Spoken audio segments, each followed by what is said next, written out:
Hello and welcome back to another part of the Konrad Adenauer Stiftung interview series ahead of the German federal elections in September 2021. We have decided to ask Nordic experts with a long-term relation to Germany to tell us their expectations and perspectives. Today I will speak with Dr. Robin Alles from the Norwegian Institute for Defense Studies. My name is Gabriele Baumann and I'm from Konrad Adenauer Stiftung in Stockholm. Robin Alles, you have a very long-term relation to Germany because you are German, but have been living and working in Norway since 1999 after you graduated from Hamburg University as a historian. Since 2009, you work with the Norwegian Institute for Defense Studies as an expert on German and European security politics. You have been awarded the Willy Brandt Prize by the German-Norwegian Willy Brandt Stiftung in 2018. Currently, you are also working in a joint research project with the German Council on Foreign Relations on how to manage relations with Russia in the area of security and defense.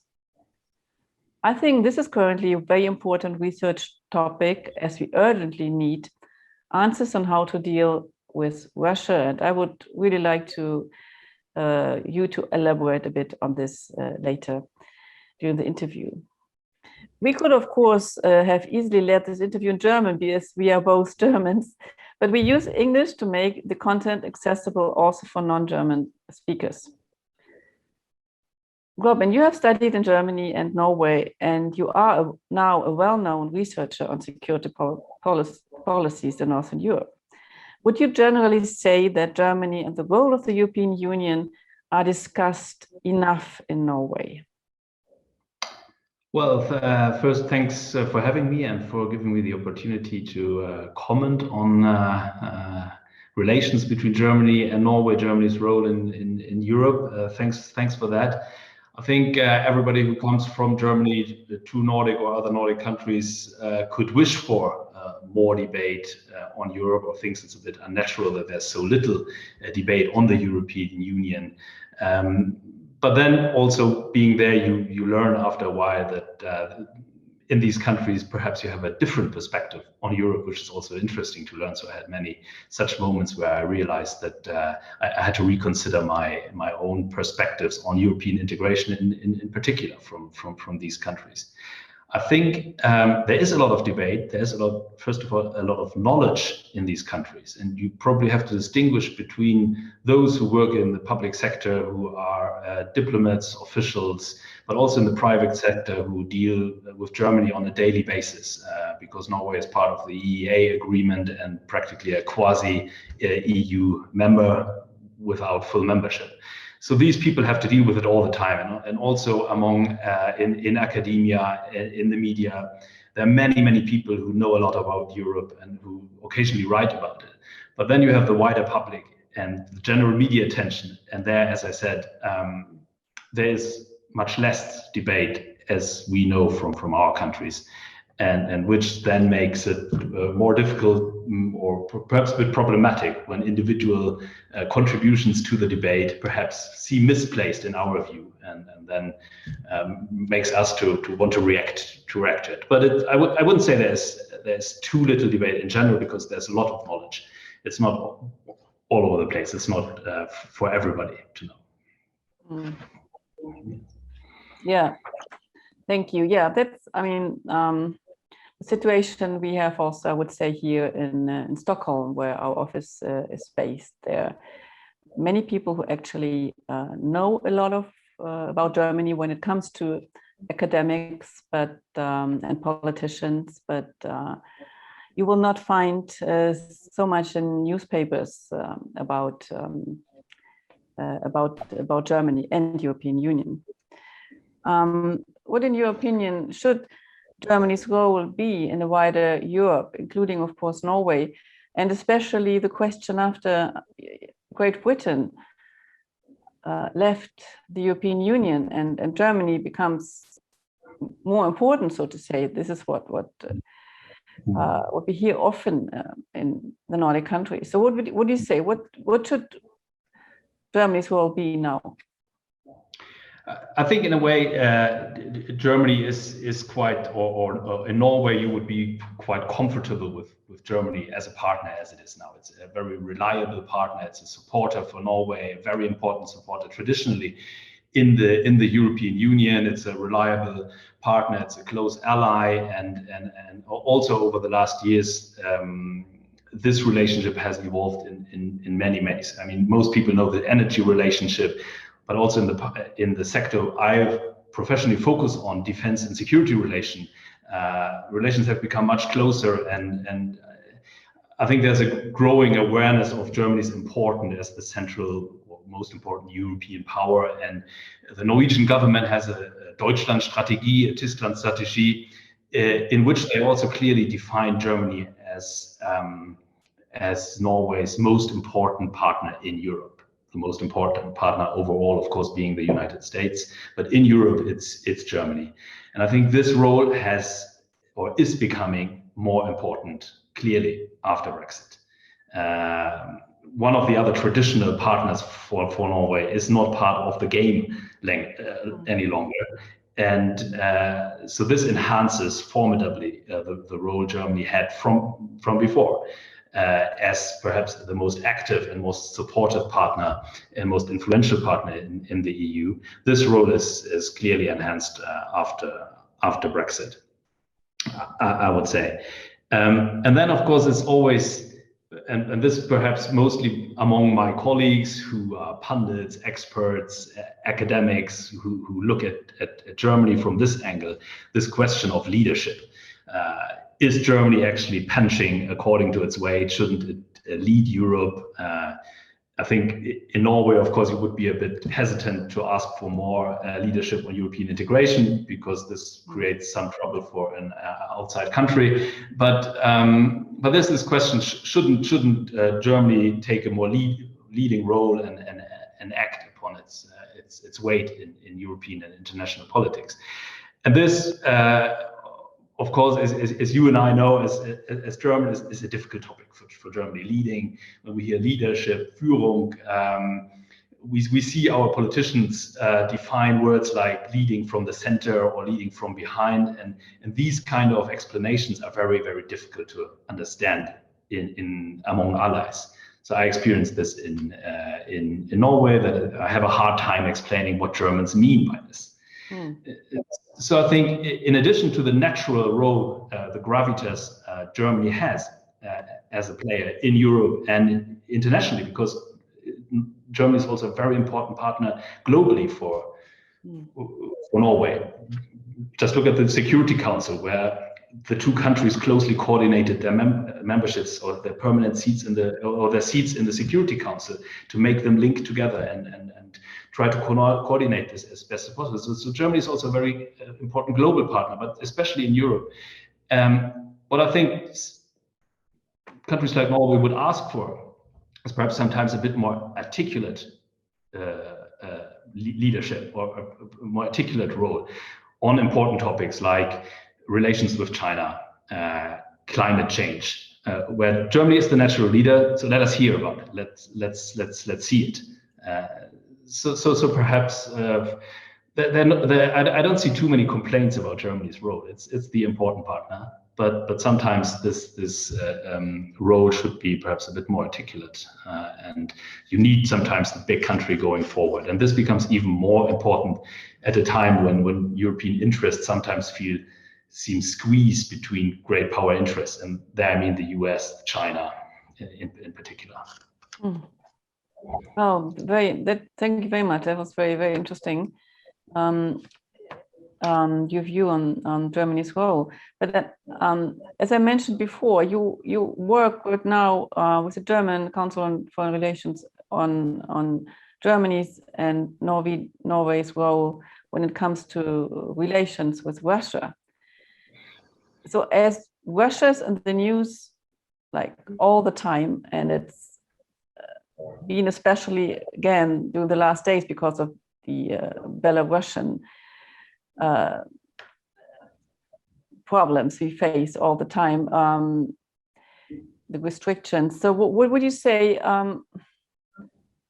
what can Germany, together with Norway, what can European Union do in order to keep on this dialogue going with Russia, and what could this dialogue be about?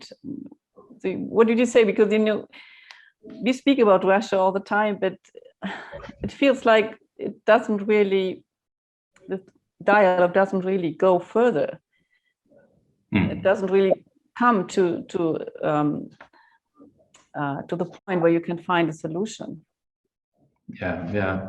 Thank you for this question, because as you mentioned, we are really try hard to think about this with our German partners at the DJP, German Council on Foreign Relations, and other think tanks in Germany too. And the reason why we are focusing on this is relations with Russia. I mean, they are important for all our countries, for all Western countries. But Norway and Germany, in their special way, have a long history and long traditions with this particular problem. And the German problems, I don't want to go too deep into it because they are well known to many of us. The traditions of Ostpolitik and economic relations and so on. Norway has its own particular problem. That's they share a border. They share a short land border and huge maritime domains. And they have a kind of joint responsibility for the Arctic too. But they also have to manage fish stocks and coordinate their activity in the Barents Sea, in the Norwegian Sea, the North Atlantic. And so Norway is both a neighbor and has to deal with Russia as a neighbor and has to talk to Russia as a neighbor. And at the same time, they are part of NATO. Like Germany is too. So they can't defend themselves on their own, as no country can. And so they are dependent, and they have a close relationship with the US, and they want allies to exercise and be present in their near abroad to show also that this military presence. So Norwegian politics are traditionally, or relations with Russia are traditionally about this balance between deterrence, defense on the one hand, and dialogue and reassuring Russia that we don't want to harm you, we want to keep our relations cool and amiable. So this balance very much defines everything Norway is doing. And this is going quite well, despite all the ups and downs, Cold War, post-Cold War, rapprochement. But in the current situation, where the general security climate is deteriorating as it is, where there's a lack of trust, even these day-to-day relations become more and more difficult, obviously. So Norway is in a way coping quite well, and Russia accepts this. And so there's this dialogue on search and rescue in the Arctic, on border control, on Coast Guard cooperation. You keep all this, but there's this constant difficulty about what do we do if we have more military activity in the Arctic, and how to do this without provoking our neighbor. So we're looking into this, and of course looking also into what degree is it possible to handle this merely as a regional problem, and not letting it escalate, and not letting escalation in other parts affect cooperation in the Arctic. So I guess the wider problem is, what can European countries do to create more detente in general? And this is very difficult, because then you need the United States and you need others. But what Norway is doing, and probably Germany also is doing, is to maintain the dialogue, to keep on channels of communication open. And at the moment, and this is what I'm hearing from a lot of experts, we talk to colleagues, this is what you can do at the moment. Don't get things out of control. Don't get things worse, and then build confidence and trust with small steps. Mm-hmm. Yeah, thank you. And that's not easy, because you have so many crisis points. Speak about Ukraine, Belarus, and it's.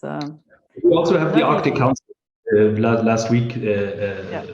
The meeting where you so each time the United States and Russia decide to, at least here in the Arctic we try to cooperate. This automatically creates a bit more detente and makes it easier for everybody to focus on joint problems. Yeah. With every crisis, on the other hand, and it's very easy for Russia to escalate here and there and to make things more difficult. Then everything else becomes more difficult. Dialogue becomes more difficult. Yeah, but cooperation in the Arctic Council works well as far as we understand. That's really kind of success story. Yeah, but let's move on to the September elections in Germany. Current polls show the German Green Party is potentially one of the two largest parties of the September federal elections, with discussions ongoing about a possible future coalition between the Greens and the CDU, CSU. And during this same time, Norway will also have its federal elections also in September. Here there's the Center Party that is winning in the polls with a campaign against the EEA, and there's the Socialist Party campaigning against NATO. So Erna Solberg and Angela Merkel, they have been cooperating extremely well for many, many years. So after the so-called Angela Merkel era, do you expect any changes in foreign relations between our two countries after such a long continuity? What do you think? I think this is a question that many people are asking. What comes next after Angela Merkel? She has defined an era, and she's also very popular in Norway. Some journalists have written books about her, and I think a whole generation identifies her with German politics. And as you say, relations have been going extremely well, not only with Erna Solberg, but also with Jens Stoltenberg, the Social Democrat leader and now Secretary General of NATO. Angela Merkel and Stoltenberg had a very close, very well working relationship, which tells you also that although everybody is excited and asking themselves what comes after Merkel and how will it go, there's a lot of continuity of very close bilateral relations on the governmental level, but also among parties and further down in the system, but also among top leaders, which has a kind of bipartisan flair over itself. There are very close relations between the Labour parties. I think relations among the conservative parties have grown and become deeper during the Merkel era and the Merkel-Solberg era. But there is this, I think I can say with some confidence, and nobody's afraid that the bilateral relationship will be affected negatively in any way. There can be a great, or I would argue that there can be a great confidence that this is going well, and that the new leaders will automatically find each other and see interest in working with each other.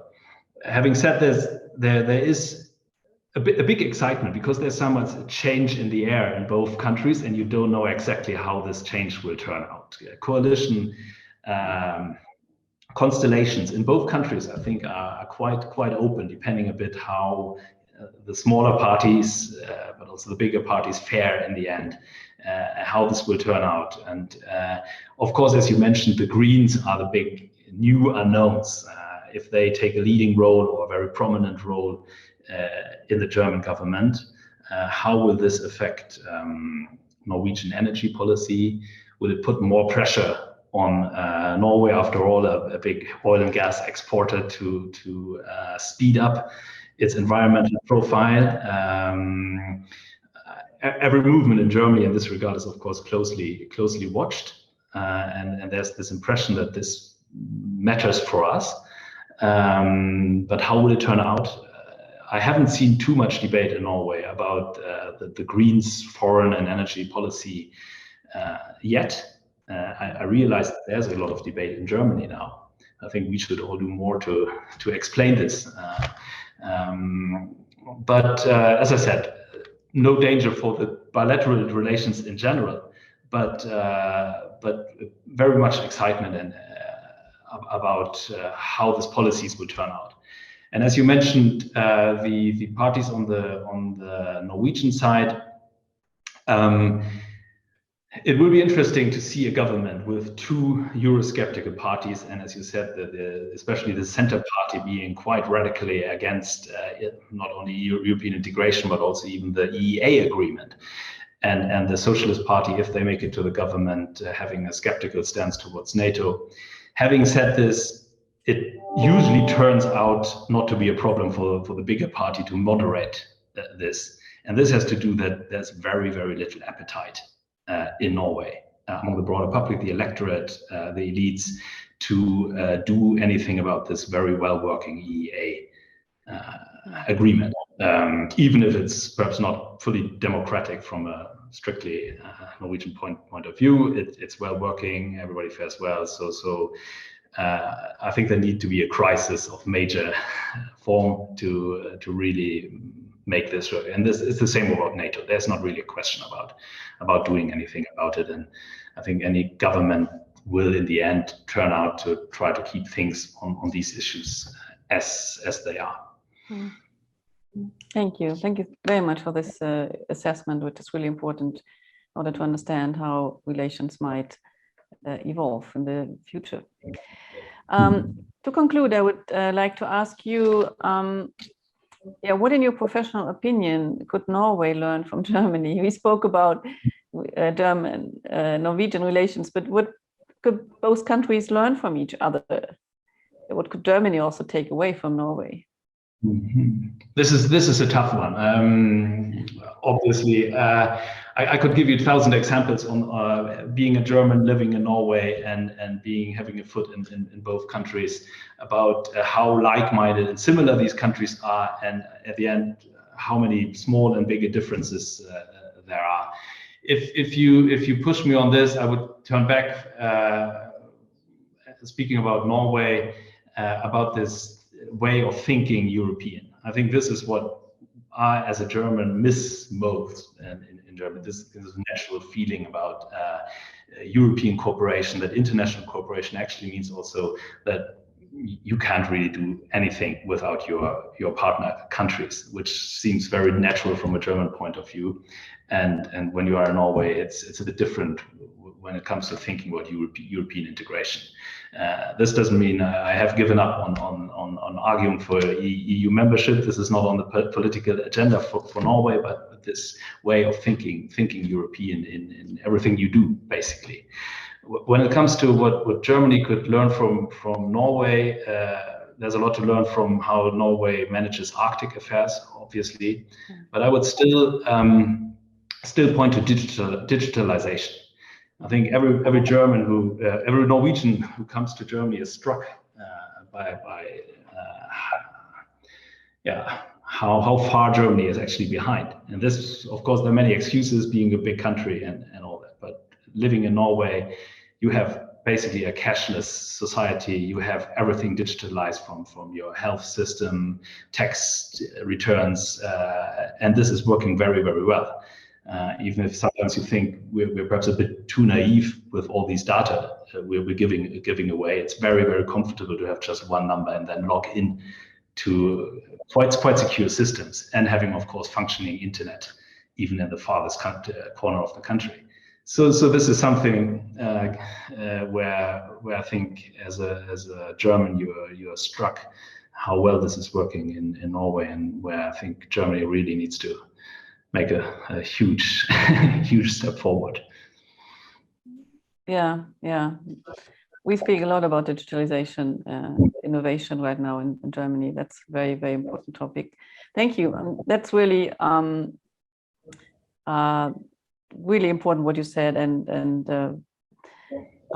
very good, I think, for everyone who would like to understand Norway also, but does not live in Norway as you do. And thank you so much. So that was really interesting. I would like to thank you, Robin, for this interview, to give us an insight in German-Norwegian relations, but also in the way you see, as a German living in Norway, you see German politics, and you see Norwegian politics. So we look forward. We have ahead of us 2 elections in September in Norway and in Germany. All the best for you, for your work, and luck for your project. Thanks a lot. For your joint project.